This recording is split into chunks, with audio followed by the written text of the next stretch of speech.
I think we can start now. Welcome, everybody. I'm really happy that you're here. So today we're going to talk with the European Ombudsman, and she's sitting right next to me. We're going to have an informal discussion. Maybe the room is a little bit more formal for you, but it's going to be an informal chat. And feel free if you want to ask questions. You can raise your hand. And I already got some questions of you, but within the discussion, maybe if you want to talk or something, feel free just to chat with us. And so first, I'm going to introduce myself. My name is Nini Tsiklauri. I'm from Georgia. I grew up in Hungary, in Germany, and right now I'm living in Vienna.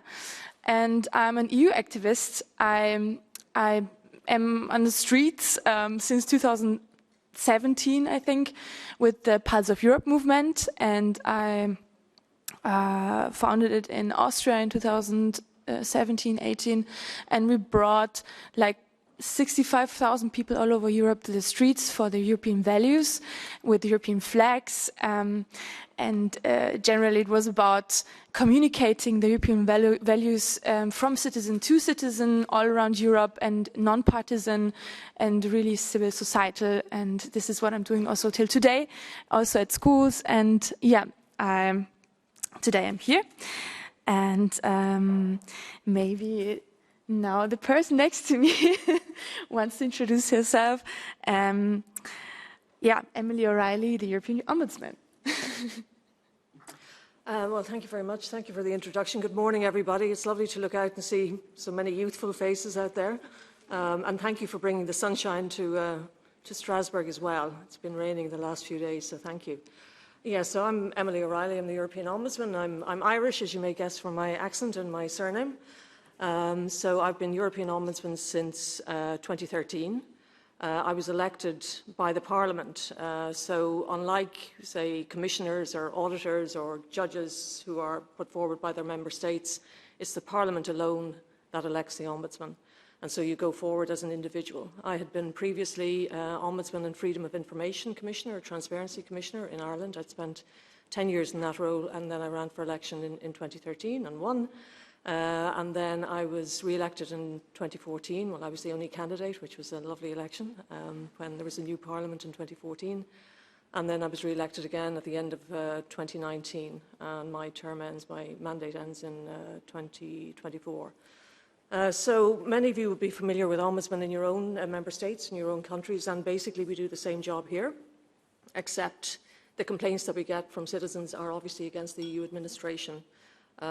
So any complaint that comes to us has to be, say, against the Commission, against one of the agencies, against the Parliament in its administrative, but not its political role, perhaps against the Council and so on. So obviously, since most citizens are concerned with the daily issues, education, housing, pensions, work, all of that, they are, in general, competences of the member states. So the issues that we deal with here tends to be of a slightly different order. So we do a lot of work in relation to transparency, obviously, how decisions are made at European level, who gets to influence them, so complaints in relation to lobbying, revolving doors, conflicts of interest, we deal with those. So ethics generally, we deal sometimes with the transparency of trade agreements, we deal with fundamental rights issues. We don't obviously look at what a member state has done or has been accused of, but if the Commission has failed to take action or hasn't explained fully why it is taking action or why it isn't taking action, then we can look at that. So those are generally the case. And if there is a theme over the investigations and the cases that I've been dealing with over the last 8 years since I was elected, it's probably got to do with influence. Who is influencing the decisions that are made in these rooms and by the Council, and which ultimately impact on the people who live in the member states that you come from. So, I look to the value in the treaty which gives every citizen the democratic right, or the right to take part in the democratic life of the Union. And where I come from, if people don't know what's going on, if people don't know how things are made, how laws are made, then they cannot take part in the democratic life of the Union. So that's in a very broad way. Just personally, Ireland joined the EU in 1973, and for my generation of Irish women, membership of the EU liberated us, because it wasn't our own member state, it wasn't Ireland that took away many of the discriminatory labour laws that prevented women from playing an active part in the labour market or in public life. It was the EU itself. It forced the Irish government to take action in relation to that. So just 2 years before I left school in 1975, a million years ago, there was still a policy in Ireland whereby if a woman worked in the public service and in certain other sectors, once she got married, she had to leave and leave the jobs to the men.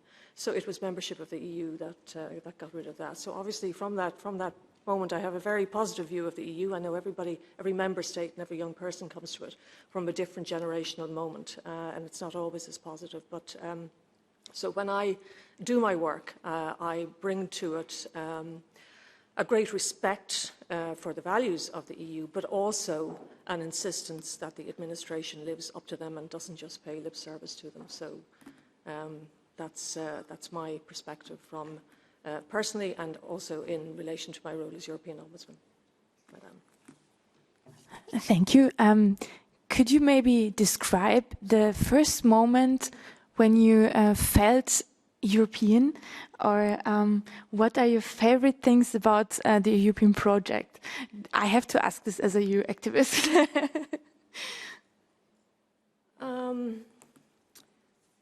Well, I suppose I just described, when Ireland joined the EU and I was just about to start entering sort of late teens, mid-teens, going into public life and realising that there was a potential there for me that was not there for my mother or my grandmother or any generation of Irish women that had come before us. And of course, when obviously with the rise of a sort of extreme nationalism and all of that over the last few years, and obviously Brexit, being an Irish person, was very close to home. And this narrative that it is only your member state that is going to protect you, it's only your own nation that's going to protect you, well, that to me was completely blown apart in Ireland by what happened after we entered the EU. And it wasn't just in relation to women, it was in relation to so many other things. We had a lot of polluted lakes and rivers because there were very lax rules in relation to agriculture and other things. And again, it was the EU that forced us literally to clean up our act. So in a way, what I feel about the EU is that it's sort of like a disinterested party in relation to issues. So as we all know, in member states, if there's an issue that's being decided, governments very often feel pressure from different sectors, different interest groups and so on. And if I go back to, say, those two things, the right of women to work outside the home, and also in relation to climate and the environment, to have clean rivers and lakes, our government at the time would have been under pressure from different interest groups and different sectors not to do certain things. But it was the EU which, wasn't involved in the direct politics of Ireland that affected those changes. So I suppose that those two instances would have given me a strong sense of what the EU, on a good day, can bring and give to individual citizens and groups of citizens in member states that their own member states aren't willing to or aren't capable of giving to them. Since we're talking about European values and citizens, maybe I question around, and you can raise your hand if you feel like it's right. Do you have the feeling that the European values are well communicated among the European citizens? You can raise your hand if yes. Or maybe, do you think that the communication between the European Union institutions and the European citizens work?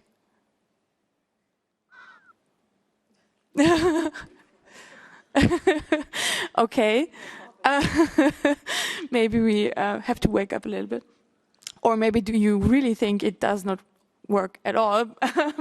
But I have a feeling as a EU activist that there is so much work to do because I'm also on my way through the regions, through many cities all around Austria, but also many other countries in Europe. And when I talk to people, I have the feeling that I have to start from zero and to explain what it is about and which decisions is the EU taking, which decisions are the member states taking, and it's always starting from that point on. And I would like to ask you, what experiences did you have?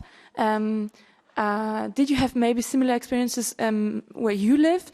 And if you have suggestions, what can be done better from the EU side and maybe from the civil society side? And really feel free to answer and just, to speak into the microphone. I would be really happy about that. Yeah. Yeah, I see it. Thank you. So I think the main issue with the EU institutions is in the media.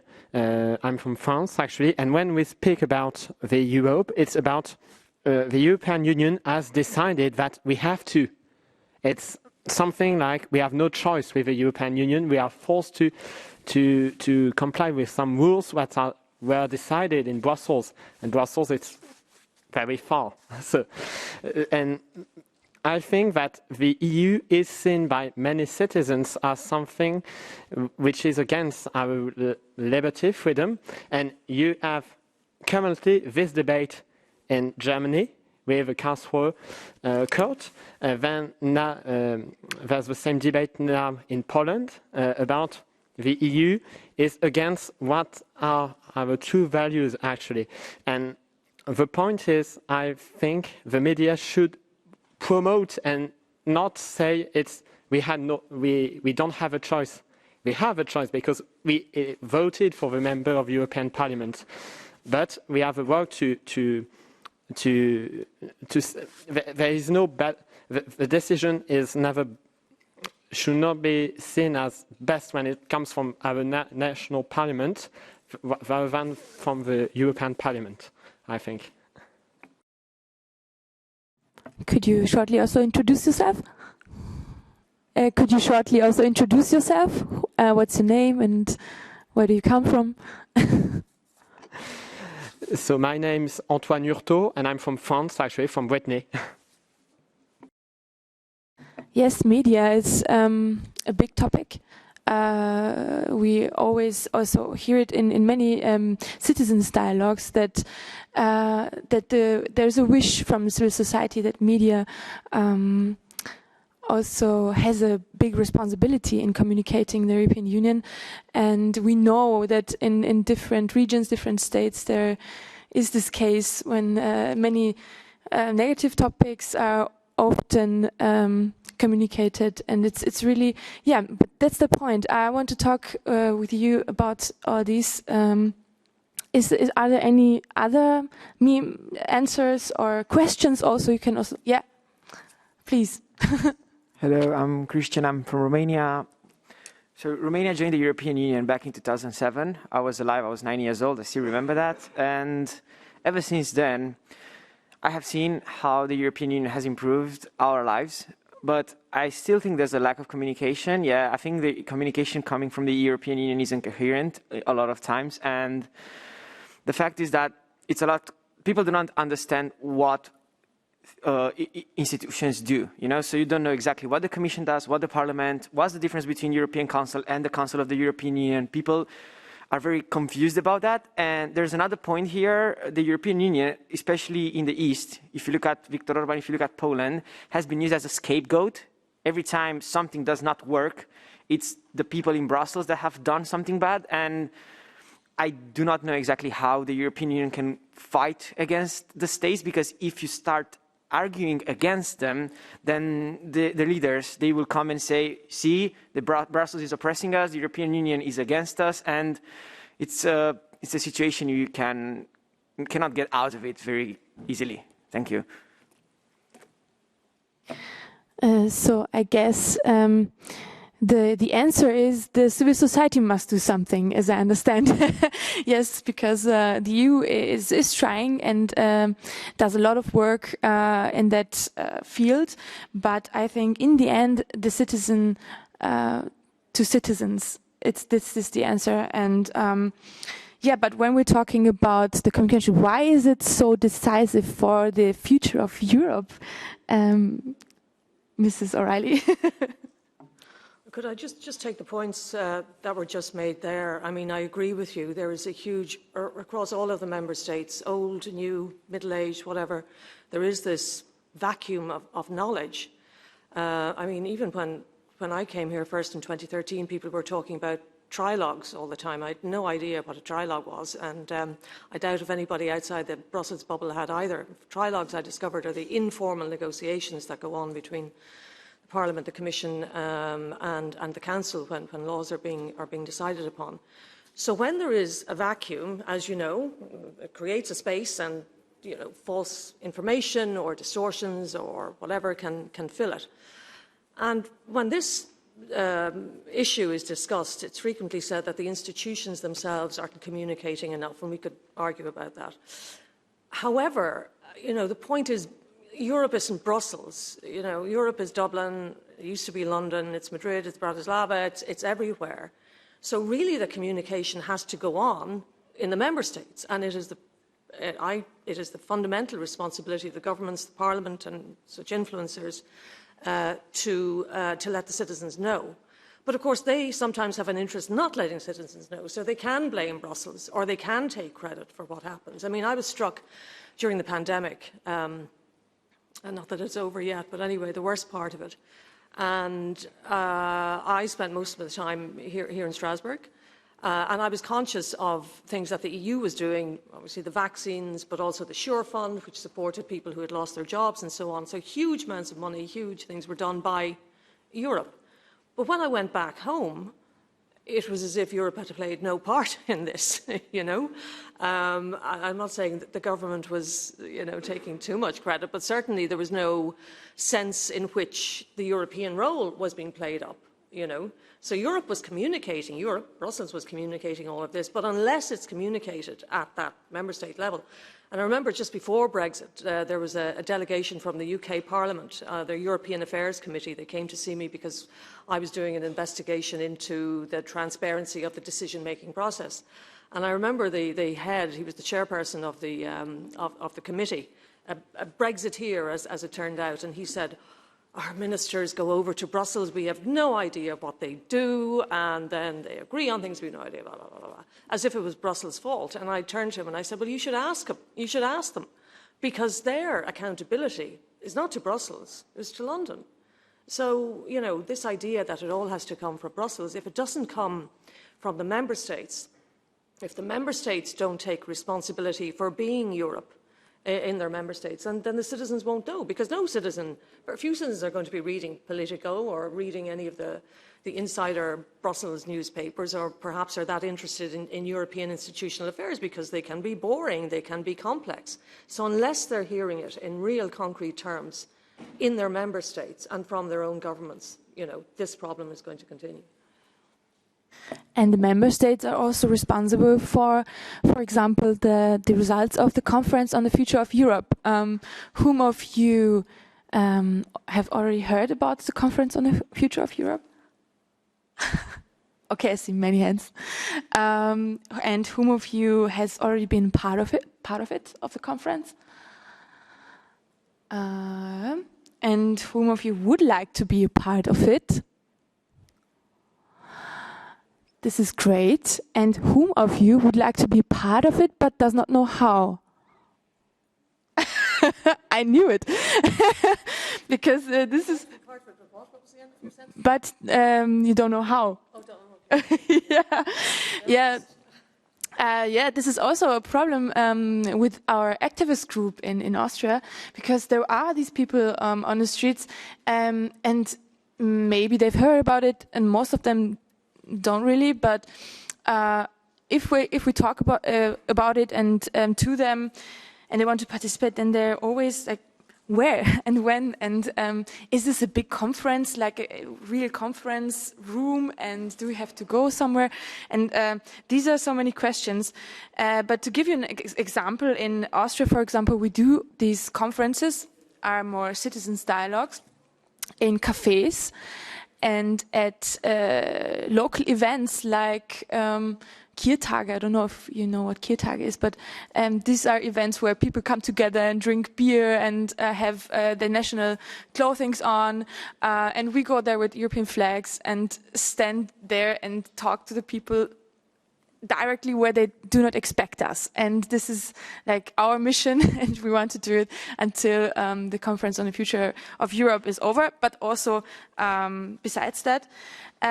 So if you want to be part of it, this is also an invitation for you.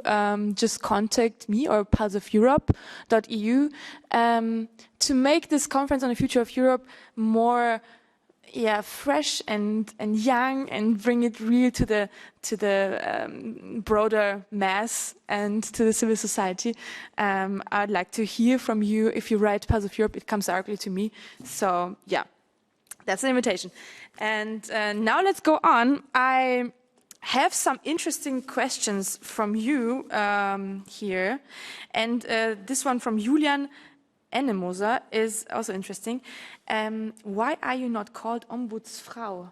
If you want to call me Ombudsfrau, that's fine.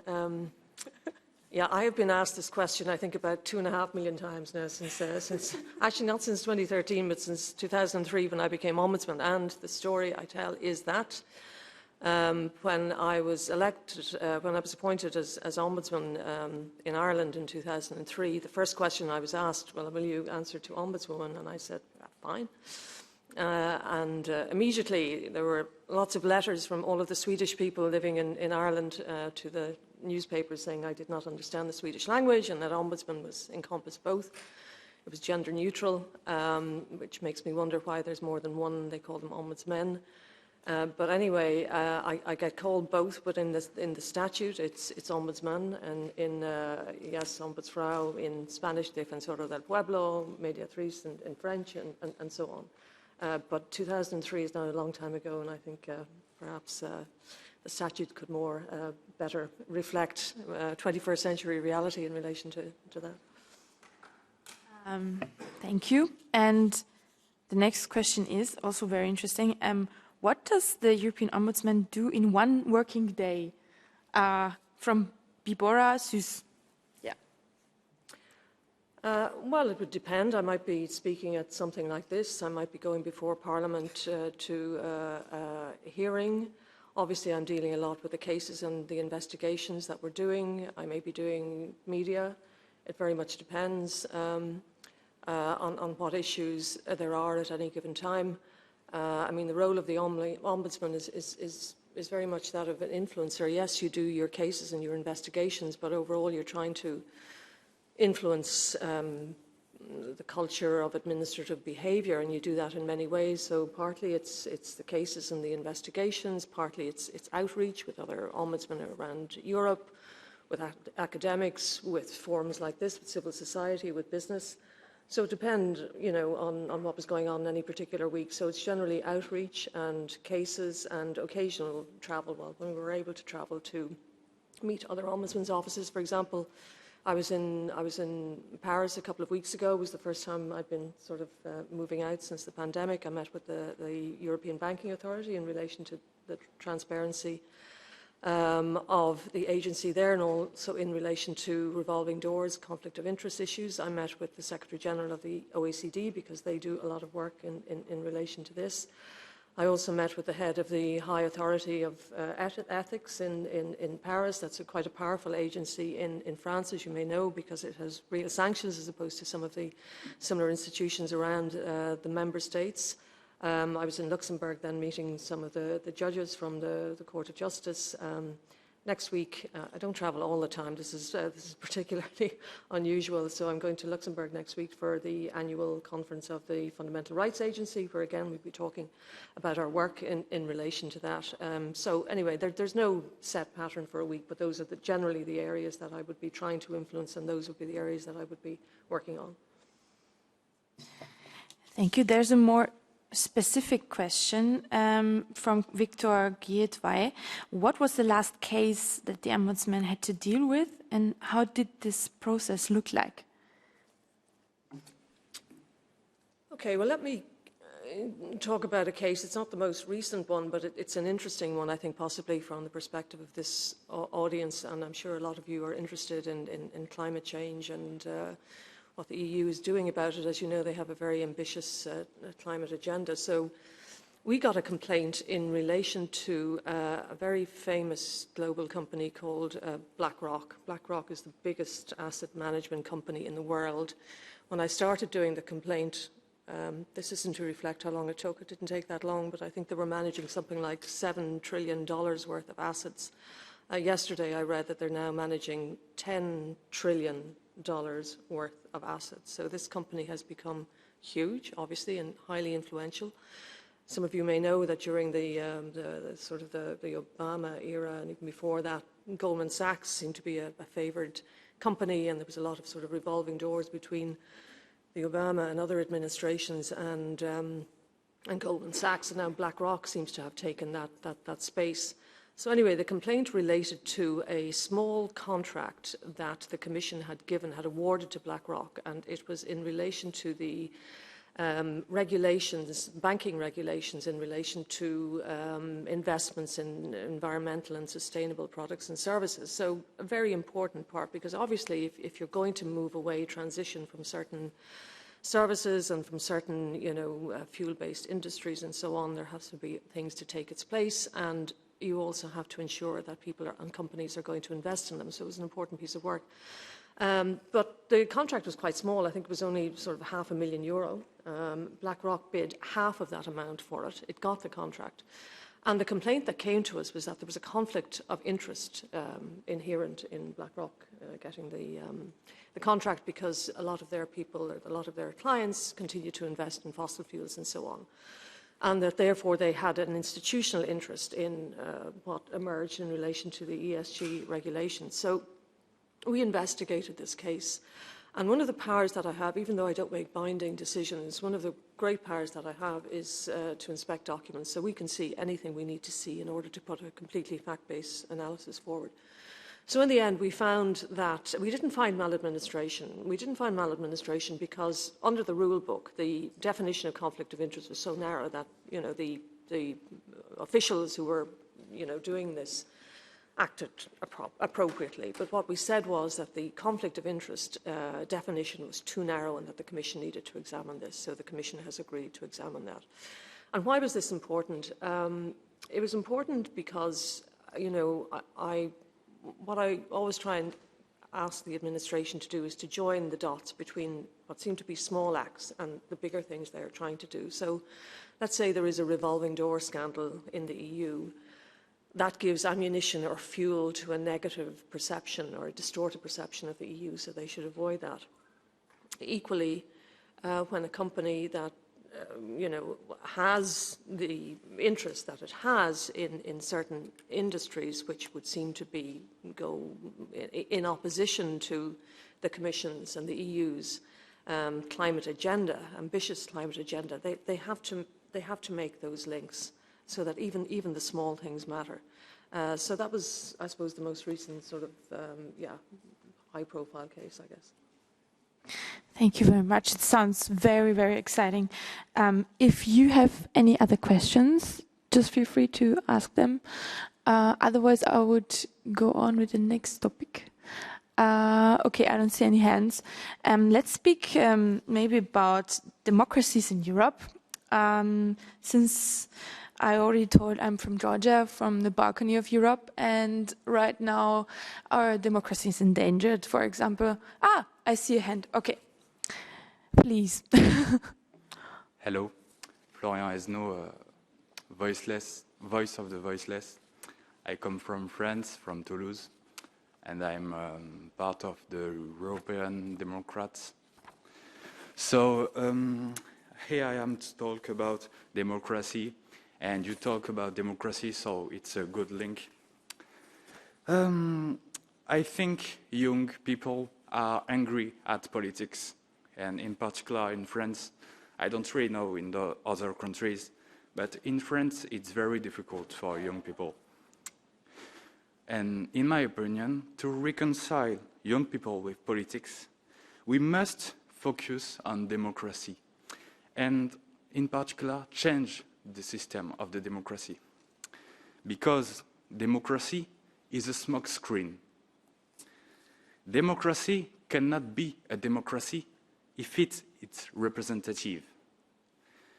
Young people won't be reconciled with politics if they have the feeling that politics are not acting in their interest for the common good.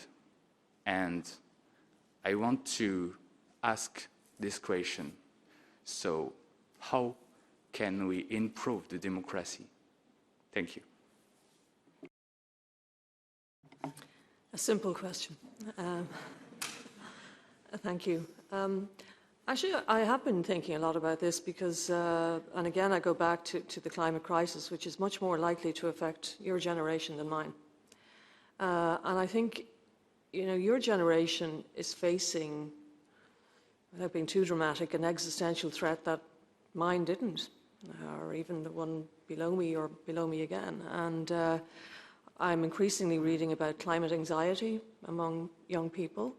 And I think myself about my own children and in future years grandchildren, and I'm thinking, well, is the world going to be safe for them? I mean, literally safe. And I think it was brought home to us in Europe very graphically this summer when we saw the fires, the high temperatures, the flooding in Germany and Belgium, deaths and so on. And suddenly it wasn't something that was over there, it was something right here on our doorstep.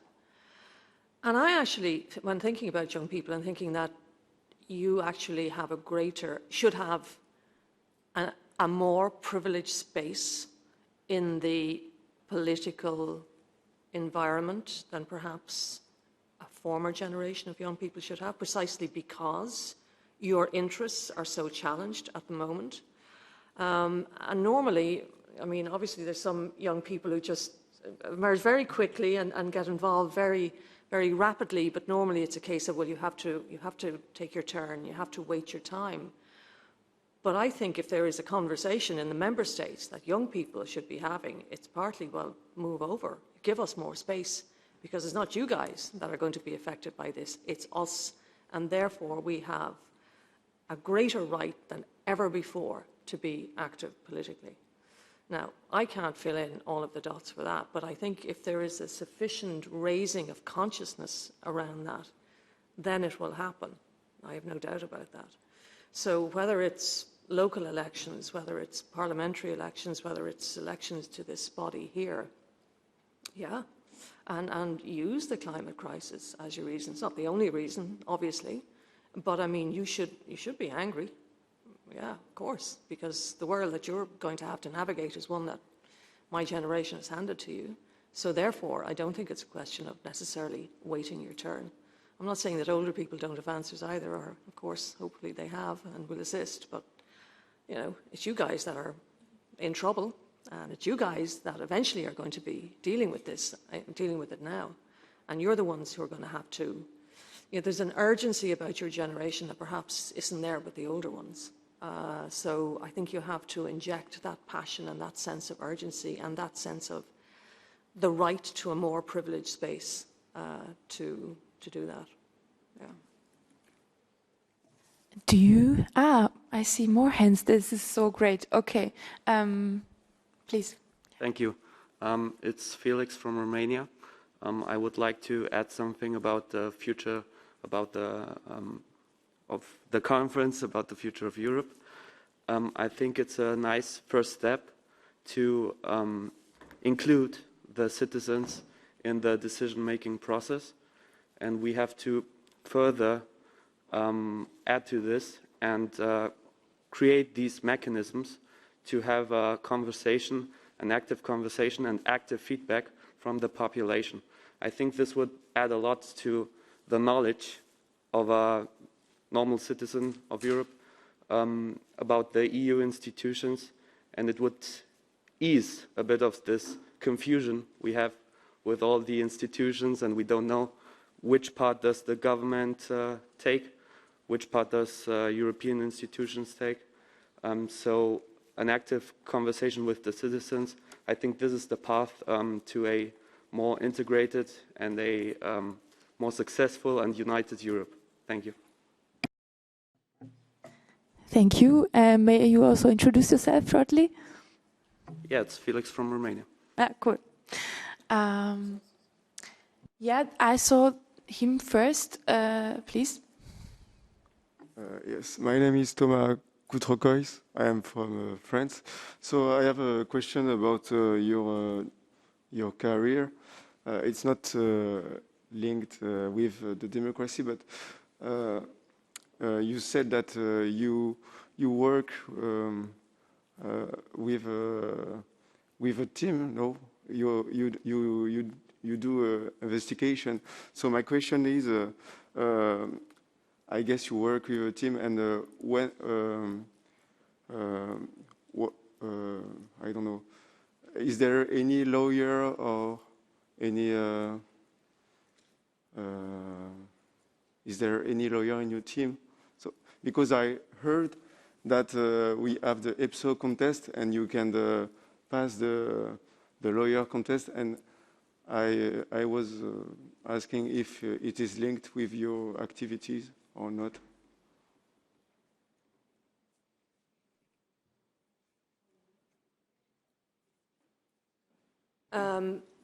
Yeah, I hope I can answer your question. I can talk to you afterwards if I haven't completely done it. Yeah, we're a team of about 70 people between Strasbourg and Brussels. The seat is in Strasbourg, but we have an office in Brussels as well, because our biggest client is the Commission. We get most complaints about the Commission because obviously it's the executive agency and also the one that's closest to citizens. Obviously I report to Parliament. So our investigators generally have legal backgrounds, and I don't, but many ombudsmen across Europe, some of them do have legal backgrounds, others more public administration. I come from the world of political journalism, so there's quite a variety there. For me, it's important to have a certain sensibility, a certain sense of fairness, a certain understanding of how public administration should properly interact with citizens. And no matter how qualified you are in any subject, if you don't have that sensibility, then you won't be a good ombudsperson. So we take trainees on every year, and they work very actively with us. I mean, as soon as they start, if they are in the investigation or case teams, they are working in teams on cases. So we have a Directorate of Cases and Investigations, and what I've introduced over the last year or so is sort of team working. So you get a group of people, maybe a trainee, maybe a junior investigator and a senior investigator, all working together collaboratively, because everybody has something to give. If you're a junior person, you're more perhaps familiar with certain issues. If you've come from a different agency or particular member state, you have something different to offer. So it's combining all of those skills and working in that collaborative way that I think we get the best outcome. So I say we're a small office with a big mandate because, you know, under the Charter of Fundamental Rights, one of those rights is the right to good administration. So anybody who's interested in working with us, you're always free to get in touch. Thank you. Please. Hello, I'm Žiga Tigleric and I come from Slovenia. And as a student of European law, and if we are talking about democracy, my question is, I'm seeing different definitions or seeings of what democracy is. After all, if we look back in history, what was seen as democracy in ancient Athens, or during the French Revolution, or even now, we are talking on quite different, different definitions and different seeing of it. And I would ask Ms. Ombudsman, how should we make a bridge between those different definitions of democracy? What is your role in it? Because I do believe that democracy is a milestone for guaranteeing basic human rights. And if we fight on it, if we look, for example, for political leaders during the Europe, I'm quite scared of where we are going. Yeah, that's a great question and a difficult question as well. I mean, we talk, it's almost become a cliche of the European Union values. And when we examine them, what do we mean by them, and are they actually shared? And I think, one of the most critical points at which that is debated and discussed at the moment, well, there are two issues. Overnight, obviously the rule of law issue in relation to Poland and the Constitutional Court saying that Polish constitutional law overcomes EU law. So that's obviously a big issue for the European institutions, how it's going to deal with that issue. And we also have migration and asylum. Now, we know what the values are in relation to human rights and the defence of human dignity and all of that, but, this morning I was reading a letter that had been signed by, I think, was it 12 member states, urging effectively a wall, or a greater physical barrier. So how are we supposed to think about this and make that bridge, as you call it, between these actions and these challenges, and they are challenges, and the democratic values, and how is this shared? I was reading recently about whether, I mean, it was a bit of a pessimistic account by somebody, I can't remember who it was, but they were talking about, Europe was created from the ashes of the Second World War and the Holocaust and everything like that. And obviously there was a great wish to embed human rights laws and values and so on in the European Union. And now that there does seem to be a sort of a slight dilution of that, is it because we are forgetting? Is it because it's too far back in history and the initial impulse has been diminished without being replaced by what people might call a second narrative? I mean, it was incredible, but I read as well a couple of days ago or earlier this week, there were anti-Semitic graffiti drawn on buildings in Auschwitz. I mean, incredible that would happen these days. And then we see, other things that do not speak to our democratic values. So, is there a growing kind of disconnection between the high values and what's actually happening on the ground? But I actually think that, talking about the Conference on the Future of Europe, I mean, that's one of the forums in which that needs to be discussed. And it really is important, because if Europe isn't about that, then what is it about? And, I was talking before about my pride in Europe and the positive way I see it. And I've talked about, Europe and the EU being a moral force in the world. And when you see what's happening in other parts of the globe, I think it really has to be. So I think it needs to assert that, but it has to sort of reconcile its own self as well, and its own, I'm not saying it's lost its democratic credentials, but I mean, the issue that you raise it's a very important one. And as I said, it needs to be discussed in a forum like this, and also in the Conference on the Future of Europe. I saw, yeah.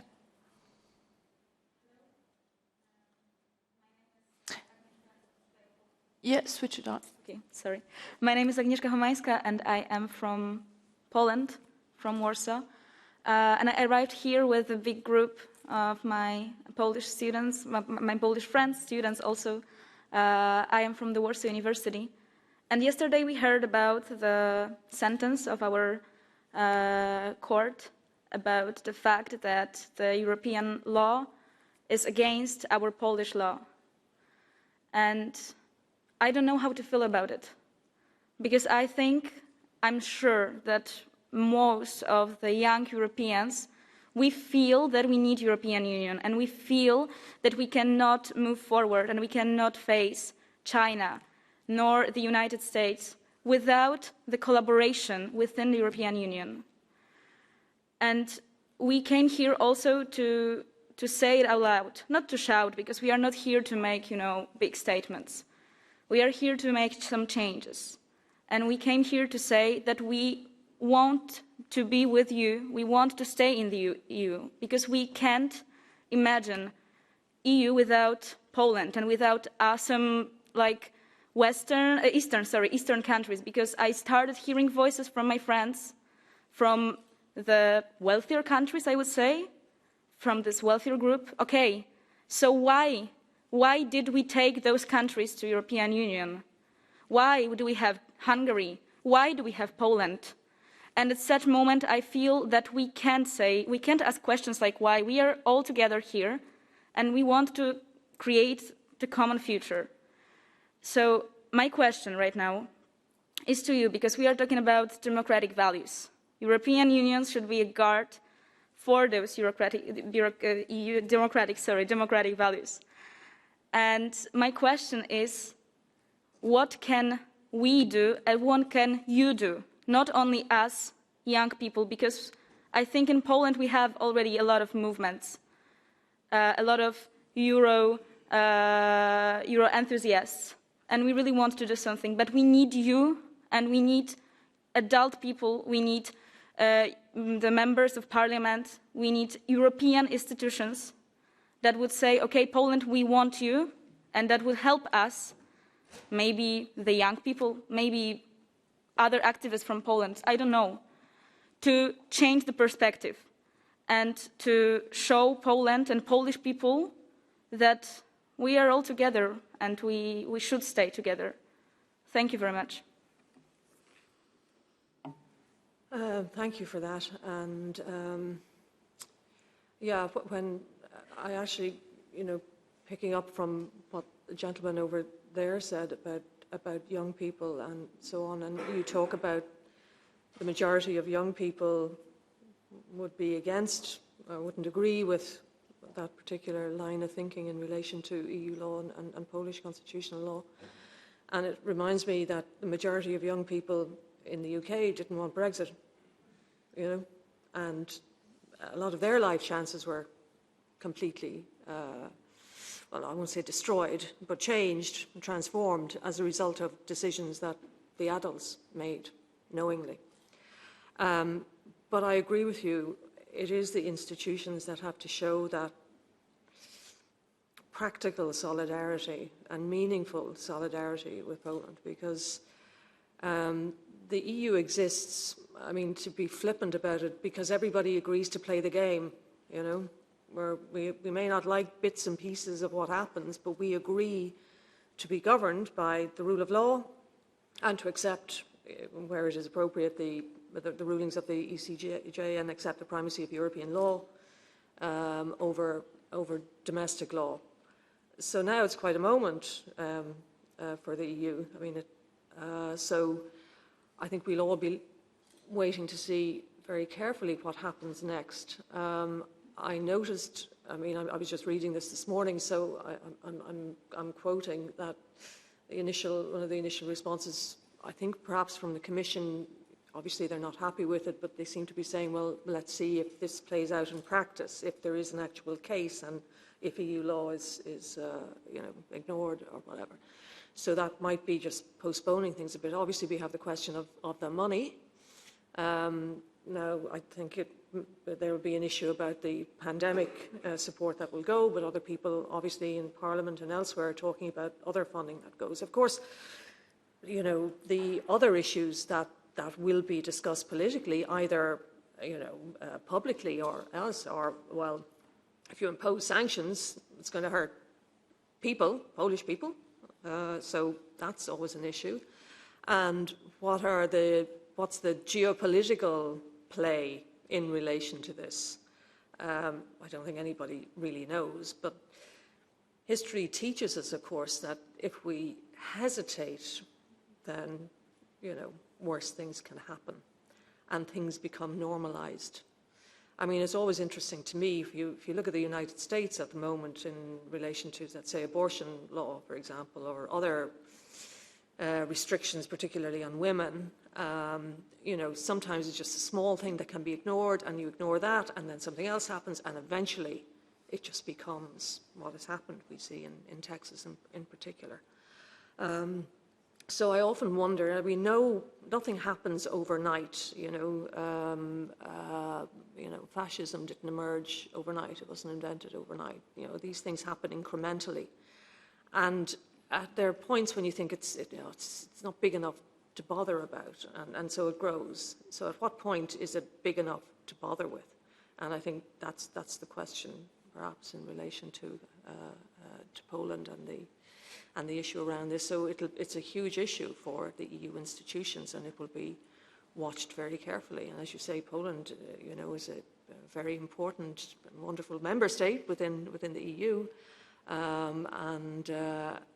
So I mean, I can feel the distress in your voice, and I can understand the distress of young people as well, because, as I say, it's your country, and you will be inheriting that, and you want to inherit it as it was when you were born or shortly after you were born.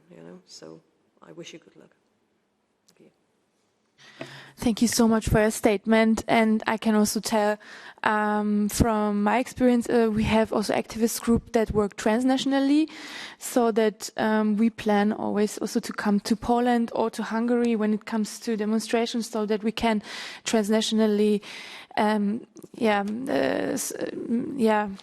support our friends in other countries, because their problems are also our problems. And so Path of Europe also is there in Poland and Hungary. But when I started to talk about Georgia, I also wanted to emphasize also on Hungary, because I also grew up in Hungary, and right now the situation there is like, we have European activists, we had them there, they've done a good job, but right now they're afraid to go to the streets with the European flag, and they also need to use anonymous names to publish critical articles about the government, about Orban, and this is just happening in the neighbor state of Austria, and it's really frightening. And it's good that we talk about what can we do, and what does the EU maybe has to create, or with the support of the civil society can be created that does avoid the damage of the European values in such member states. And I've seen two hands right now. Okay, first, please. Hello, my name is Annie and I'm from Bulgaria, and what I want to talk about is somehow connected to what the girl was talking about just recently. And what I want to talk about is actually nationalism. We know that nationalism is a big harm both for the European Union and the democracy, and also for the people living in the countries where nationalism is predominantly in the government. And that is part of the Polish problem, actually. And I would like to ask, does the European Union is thinking of some way, maybe a mechanism of fighting nationalism in countries where it's predominantly not only, and helping youth as us to be dealing with it as, even in my home country, Bulgaria, where nationalistic parties are small, they're having a very big influence on things happening, and they are a big harm for minorities. And me being part of not one but two minorities, I'm feeling very in danger with nationalistic parties being around. Thank you. Should we also catch up the second question and then make a question round? Yeah, please. Okay, hi. My name is Mikhail Mishev and I'm from Bulgaria. I'm happy that Anne actually raised this question, because my question is kind of related to it. Since we're talking about democracy and human rights and EU, of course, as a young European, I've been bothered to hear that it has become increasingly common to hear that the EU is actually tolerating, let's say, corruption, human rights violations, and such. And my question is, do you think that EU sometimes covers its eyes and tolerates such violations? That's corruption and human rights violations. And I've seen one question, I think, from this side. Yeah. Yes, first of all, thank you to everyone who asked questions so far. I really enjoyed this conversation about democracy. But my question would be, looking at this topic of democracy, why does it need an ombudsman, and how do you see your role in this European democracy and the role of your position?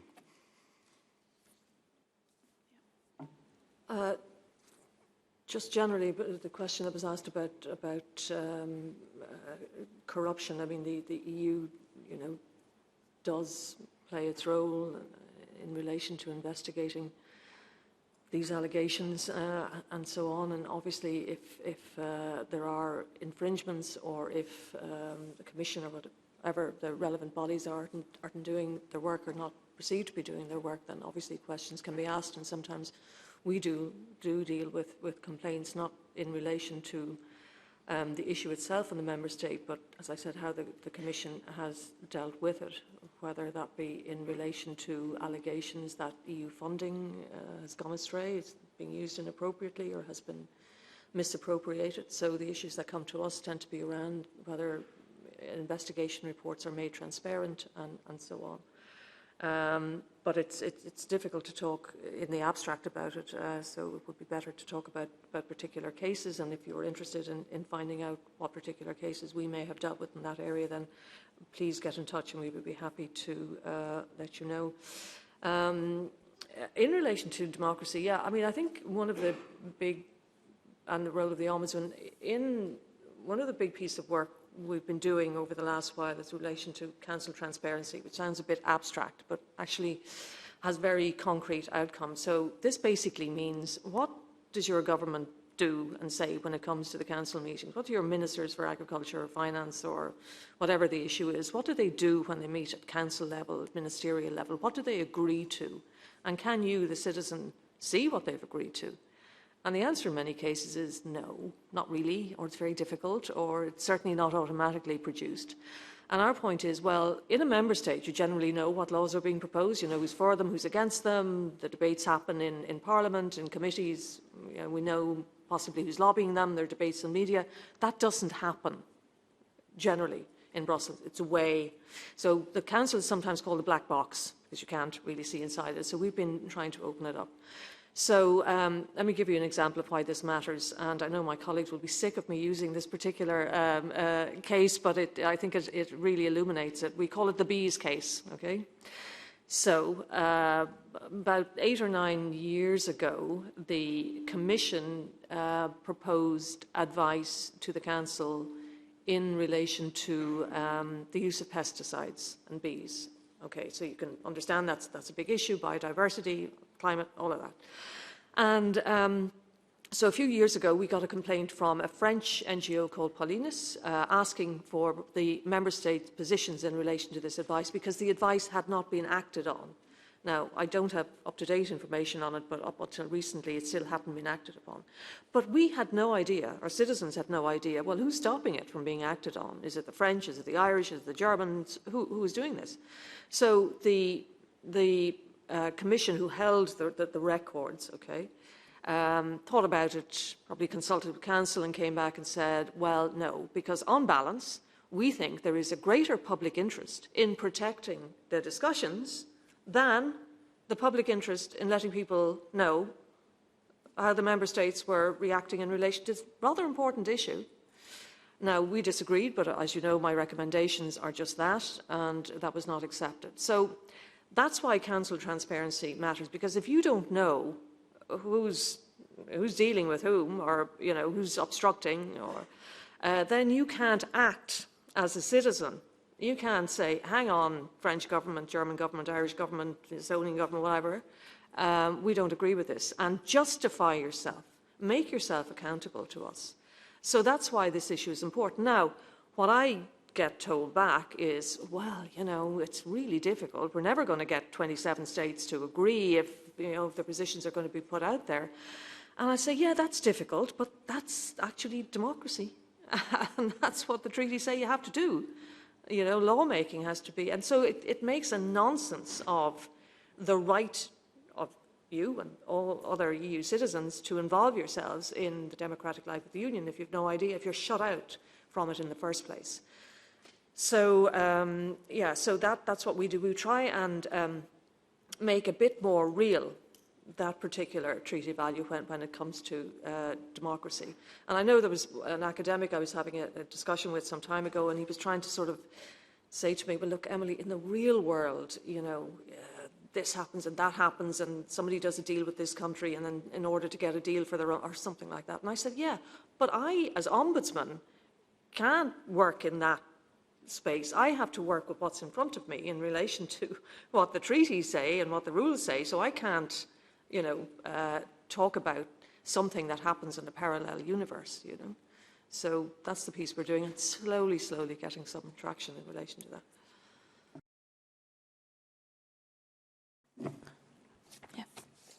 Yeah. Hi to everyone. I am Stefano from Italy. I was wondering myself on perhaps thinking aspect of all of this. I mean, every time we talk about this lack of communication, I think it's closely related to the fact that the main information system, the media, are normally controlled by national state. So how could a national public service convey a message against its own government somehow when an external entity like European Union give it? I mean, couldn't be possible to do something that overcomes this separation between national level and European level, as has been done for the central banks, something like a European system of information public system. How can I say it?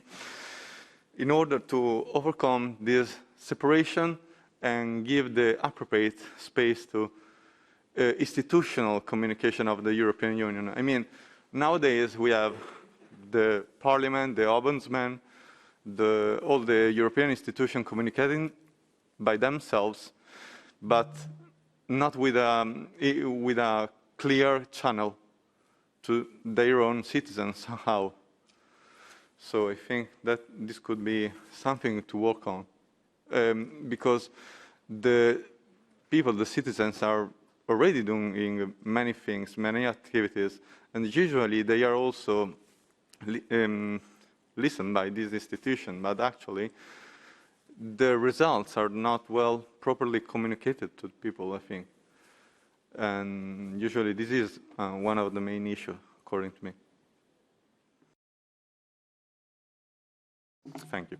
Yeah, another easy question. I agree. I mean, I think there is no easy answer to it. I mean, as I say, when I think any of us who work in the EU institutions, whether in Brussels or other parts of the Union, we're always struck by when we do go home to our member states, that gap of understanding, and also the failure to recognise the European piece, the member state piece, and where the two come together, which happens much more frequently than most citizens would know. So you're basically talking about a Europeanisation of messaging, of communication at member state level. I mean, the European Union do have their representative, bodies in the member states, but to what extent their messages get out, I don't know. I mean, unless it is done actively by governments and indeed public administrations, then it isn't going to happen. But, politicians generally, okay, some of them do great work, but by their nature, they want to get re-elected and they want to take credit and they want to deflect any suggestion that some brilliant thing that has been done by anybody other than themselves or their government. So that is the political issue.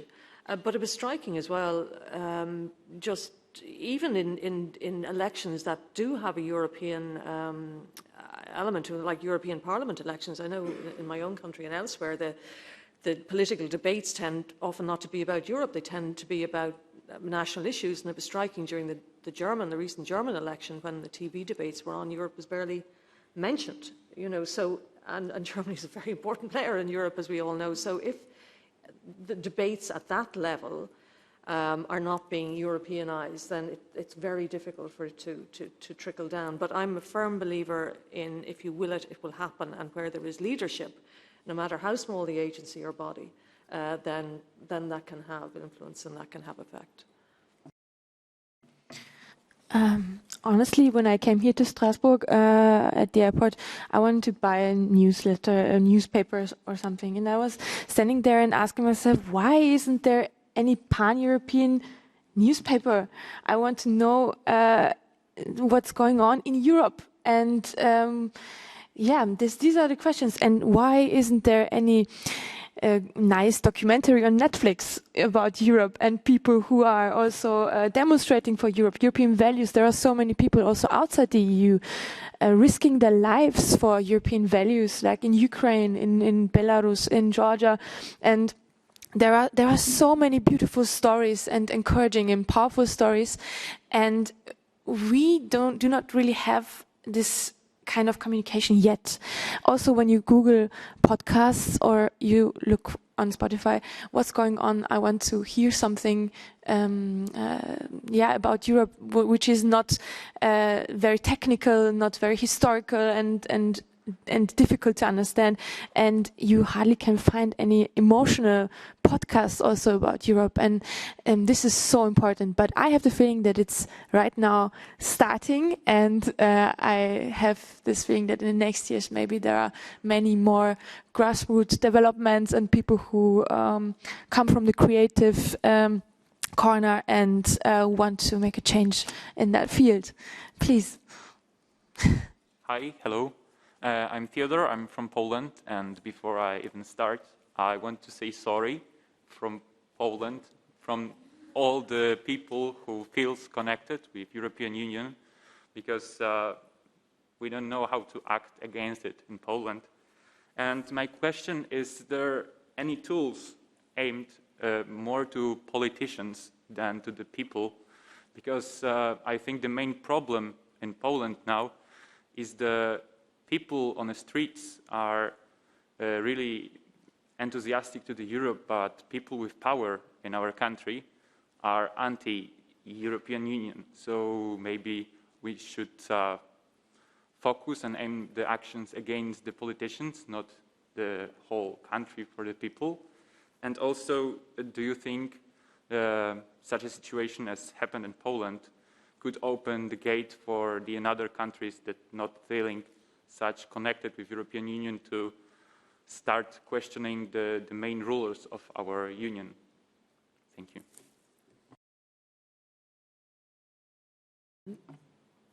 Yeah, first of all, I don't think anybody here would expect you to apologise for at all. And all our countries at various times do things that, we could spend our lives apologising, let me tell you. But no, obviously, that was not necessary. I think, listening to you and to you, it's clear that there is a huge frustration among young people. How you, in a sense, monetize that, how you exploit that is the question. Because at some point there's going to be election in Poland. These people are democratically elected. So it is people power that has to be used, and particularly the power of young people who, as you say, would have a very different view. Anti-EU sentiment can be very easy to create it. I talked about it. When there's a vacuum and people don't understand, then it can be filled with all sorts of stuff. And Brexit was the clearest example of a vacuum that was filled with, awful stuff. But stuff that was easy to understand, accessible. And I think the point that you're making, Annie, about the lack of accessible pan-European media or, fun stuff is one of the barriers. We're not all going to wade through academic articles or whatever on that. But funnily enough, Netflix, it has been said, is becoming a little bit, that pan-European thing. Last night I was watching a Danish murder mystery on Netflix, and I recently watched a fabulous French series about, oh God, I can never remember the name, but anyway, it was the guy who was the thief, whatever. Anyway, so I think increasingly people are actually being exposed to a wider European scene than would have been the case a few years ago. If I can just add something, because we in Poland now see, probably you know the guy named Donald Tusk. he already asked people all around Poland to gather together on the streets to show everybody in Europe that people in Poland want to stay in the European Union. But I think, and I have also a question to you, could we count on the European Union, on the European institutions, to do something more than the written statement, as the European Commission said today's morning? Because, yeah, we are, as young people in Poland, a little bit worried about the future, and we expect the people, as ex-president of the European Union, showed on the protests, showed on the streets in Poland, also maybe some members of the European Parliament or the European Union came and showed themselves they are with us. Well, first of all, I certainly don't want to overstate my role or my influence in any of this. I'm sure people are going to be saying, who the hell does she think she is? I'm just the Ombudsman, obviously, but also a committed European and Democrat, and take a great interest in all of this. You mentioned Donald Tusk there, and obviously the government in Poland has been in power. How long has it been in power now? How many years has this government been in power in Poland? For 2 next years. How many? 2. It's been since 2015. Yeah, but they stay 2 more years, yeah? Yes, 2 more years approximately.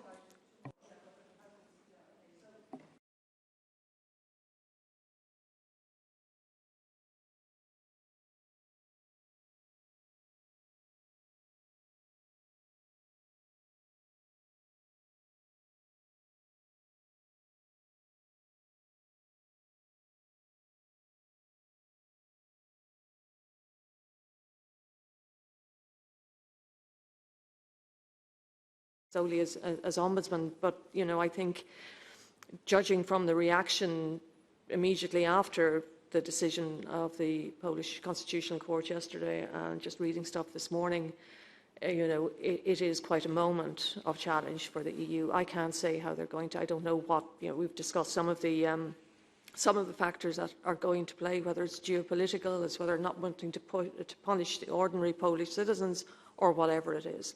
But it'll be interesting to see how it plays out. Okay, we come to the last questions now. So you, and you, and then we're finished. Hello everyone, my name is Arthur Billot. I'm a young Democrat, jeune démocrate in French. And so my question is about European citizenship, because I think people don't recognize themselves as European, at least in France. And my question is, as young people, what could we do to increase this feeling of belonging to European Union, to increase the impact of European democracy? Let's go on with the other questions quickly. Hello, I am Fiona, part of the FEMISO delegation. I would like to raise a concern regarding the measures undertaken to combat terrorism by bringing in a recent personal experience. I came to Strasbourg with my hijabi friend, with a transit in Germany, and she was turned back with the excuse that the FEMISO was part of some terrorist organization, while we work for a cohesive, vibrant, and an inclusive Europe. And I actually asked her how the policemen treated her, and she actually told me that they respected her, and they even emptied their office for her to pray. So I'm not really trying to judge the police. They were very respectful, and I'm really glad for that. But I would really like to know: is there an institution to be held accountable for this? Since the FEMISO is not, of course, something like that. And is there any role as an ombudsman, as you are, regarding this issue? I mean, would you investigate something regarding this issue, or should just be held like that? Because you talked a little before about the neglecting small actions that will then turn into bigger ones? That was my question. Thank you.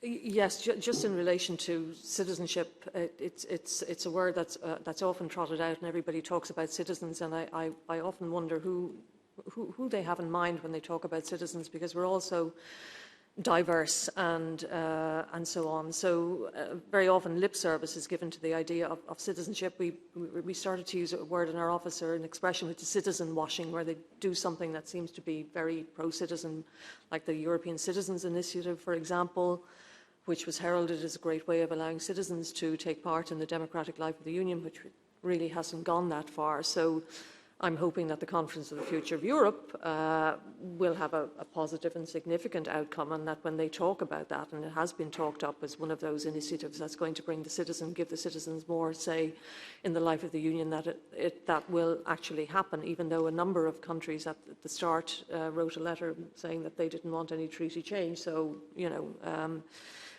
let's see how that happens. In relation to the incident that you told me about, as I said, as EU Ombudsman, I deal with complaints against an EU body. So like if it was Frontex, it was Europol, it was one of those bodies, then they would come within my remit. If an incident, I'm not talking about that particular one, infringed an EU regulation or something that was binding on the member state, and the Commission or the relevant agency didn't act, then a complaint could be made to me in relation to the relevant agency, but not to the act itself. So one would have to drill down, investigate, and see whether that link was legitimately there. I'm afraid you can only ask one question, because we have to get out at 12:10 sharply. But after the event, maybe we have the possibility to talk personally about the questions. And I take the last question there in the back. I see your hand.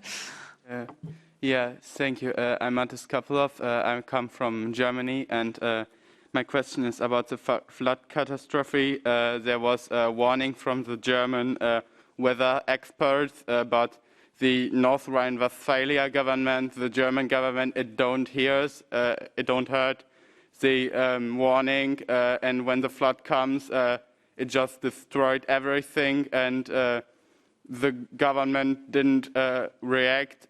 Just the local government had reacted, but it had no orders from the North Rhine-Westphalia government. And so my question is, why is there this thing? Why does the North Rhine-Westphalia government act so slow, even when there are warnings?